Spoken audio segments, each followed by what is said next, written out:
possible que venen en la nostra llengua Bola de Drac o Els àngels de Charlie. Per exemple, en els 24 anys de vida de la televisió autonòmica, més de 300 professionals valencians han convertit el sector en capdavanter. Actors, directors, tècnics i traductors demanen que no es tanqui Radio Televisió Valenciana. En vols un poc més? Agafa'l. Ui! Doblen al valencià dibuixos animats japonesos o fan des d'una productora de Castelló per a Televisió Valenciana un treball que ja no veurem. S'acabaràs al final, però no del doblatge. Del doblatge, de les produccions audiovisuals, de tot. Saps? D'un sector molt gran. Una veu que molts reconeixeran.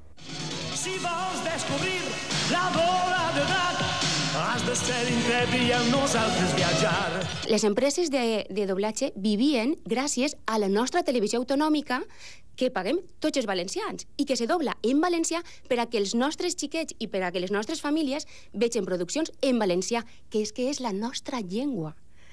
És la que tenim. És la que tenim. Què anem a veure ara?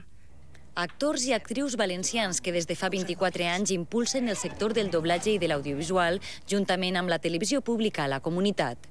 He de contar-te tota la meva vida? La mateixa televisió valenciana està encarregada d'alguna manera dins de l'Estatut d'Autonomia de vehicular la llengua al territori i això és una cosa que si mori deixarà d'existir. Més de 300 actors, directors, tècnics i traductors diuen sí a Radio Televisió Valenciana com a professionals i sobretot com a valencians.